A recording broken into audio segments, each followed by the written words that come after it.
How's it going, everyone? It's Sam. We just had Bitcoin go under 30,000 for the first time in a long time. So we had to go under 30,000, Ethereum under 1,800. Cardano is right at $1.05, which is right where it's hit support several times. BNB is around 240. There's a lot of pain in the crypto market after some news out of China. We should go through it. So we should talk about what's happening in the market. We're going to talk about the fear. We're going to talk about what to do going forward. Now, of course, if you guys don't mind, hitting the like button. I appreciate that. So let's take a look at what is happening. First of all, Bitcoin has popped up over 30,000. This has happened actually 2 times already this morning that I've seen. So it's gone under 30, popped right above. We can see Cardano getting awfully close to $1, especially if Bitcoin has a little bit more pain, right? We are getting close to $1 in Cardano. Ethereum's getting at nice prices now. A lot of people really wanted those January prices again, and they're getting them. But it feels a little bit different this time. So let's take a look at what is happening in the market here. So fear and greed index is at 10. We are at extreme fear. Looking at the historical fear and greed index, we've hit extreme fear 10 on the scale a couple times over the last year, but this is really as low as it goes. This is as bad as it has gotten in a long time for the fear and greed index.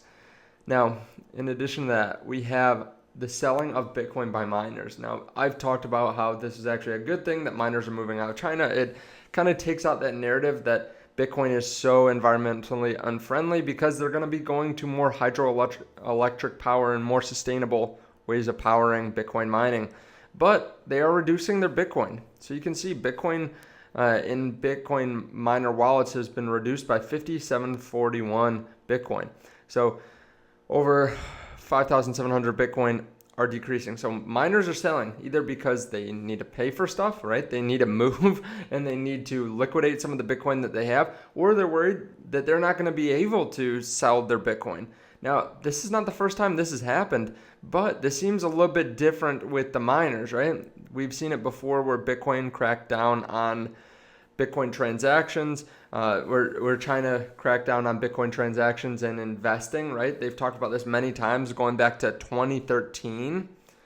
But it seems a little bit different now that they are kicking miners out, which is interesting, right? This is kind of a change of pace, and maybe they're taking it a little bit more seriously. So given the hash rate, it appears likely that installations are being turned off throughout the country. This is actually decreasing the hash rate pretty significantly. We do not want to face every single year some sort of new ban coming out of China. So we're trying to diversify our global mining hash rate, and that's why we are moving to the United States and Canada, kind of going back to what we were talking about earlier, which is kind of a big deal, right? The US and Canada are going to get more mining, and they're going to control more of the hash rate. Now, looking at the death crosses, because we talked about this, right? Death cross is when the 50-day goes underneath the 200-day. So we're turning into kind of a bearish trend. You can take a look at the historical death crosses. We're actually positive 1 week after the death cross. Now, I will say one of these includes a 20% increase. So that kind of sways everything. That's an outlier. But even taking that out, it's still positive over the other 7 times that we've had a death cross.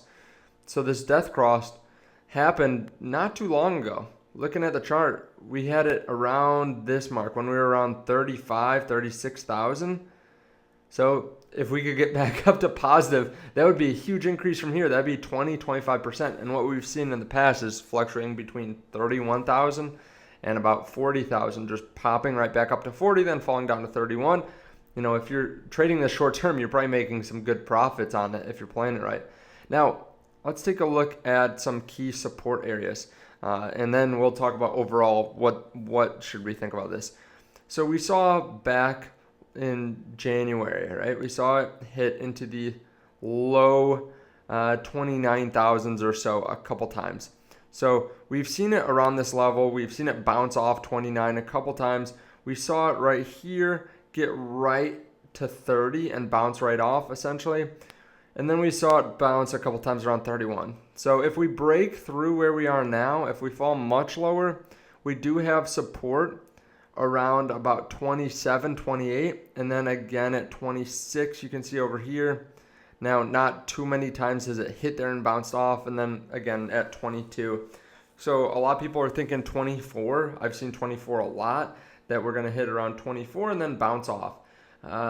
Personally, I don't know if I should even give my opinion, because it's been wrong. I thought we weren't going to hit into the $20,000 range again, but we did, right? So if I had to guess, I think it will be bought, unless there are just a lot more miners that are still going to sell. I think there are a lot of people that have been waiting to buy. So I actually just posted this on my channel here. Bitcoin is sub 30K. Are you excited and buying the dip? 32% of people said yes. 23% of people said excited but no money. 12% said scared but buying the dip. 14% said scared and no money. And then 19% don't care. So seems like some people are excited to buy this dip. Just like I said, I think it will be kind of bought up as at least if we fluctuate around this $29,000, $28,000 mark. Now, if it keeps on falling and falling and falling, that's where we get capitulation. That's where we get a lot of fear. That's where we continue to fall off day after day, and people are really worried, and that causes, I think, people to stop wanting to buy so much, is if they just see it day after day falling down and they keep on buying the dip and it falls, and then they buy the dip and it falls. Now, personally, I'm going to continue buying the dip. Now, I bought a significant amount yesterday when we hit sub 33. So I am down on that. I'm looking long term, but I am down on that. I will continue to add as it falls down. If a couple days from now we're still at the same level, I'll be buying. I don't like to buy a lot a couple days in a row, because I like to spread it out a little bit and dollar cost average a little bit more than that, than just shoving in a bunch a couple days in a row. But if we fell to $20,000 Bitcoin, I definitely throw in a lot of money. I know that's easy to say, harder to do, but I would do it, and I've been doing that as we've fallen for a significant amount of time. But I will continue to buy the dip. Now, whether we're in a crypto winter, whether we're not, it's hard to tell. I am getting an interest rate on my cryptocurrency, though, that does help. I mean, I'm getting anywhere from 4 to 10%. You can check out the link down below to BlockFi to get that interest rate. I mean, that definitely helps smooth out some of the downturns, right? When you see that you're getting a Bitcoin, Ethereum, some of these other deposits every single month. So that's huge. Now, like I said, it's hard to tell, right? It's hard to tell where we're going to bounce. It's hard to tell where we're at, because this is unprecedented, right? We have more mass adoption than ever. We have more use cases than ever. We have more people knowing what this is than ever. But we're still falling because of what's happening in the market. And I think, there are some whales that would love to pick up some more. So as long as they don't completely destroy the market, which I think won't happen, as long as they don't do that, they love buying up the dip. They love forcing it lower so that way they can get in at a better price and get more of it. Now, of course, I want to hear your thoughts.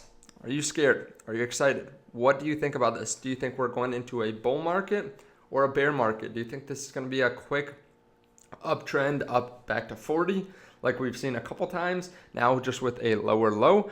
Or do you think this is massive panic? Do you think this is that we're going to fall down to 24, 25? Let me know down in the comments below. Thank you guys so much for watching. I appreciate it. Thank you for checking out the link down below to Webull. In case you want some free stocks, just deposit $100. And you can check out BlockFi down there too. Thank you guys, and I'll see you in the next video. Bye.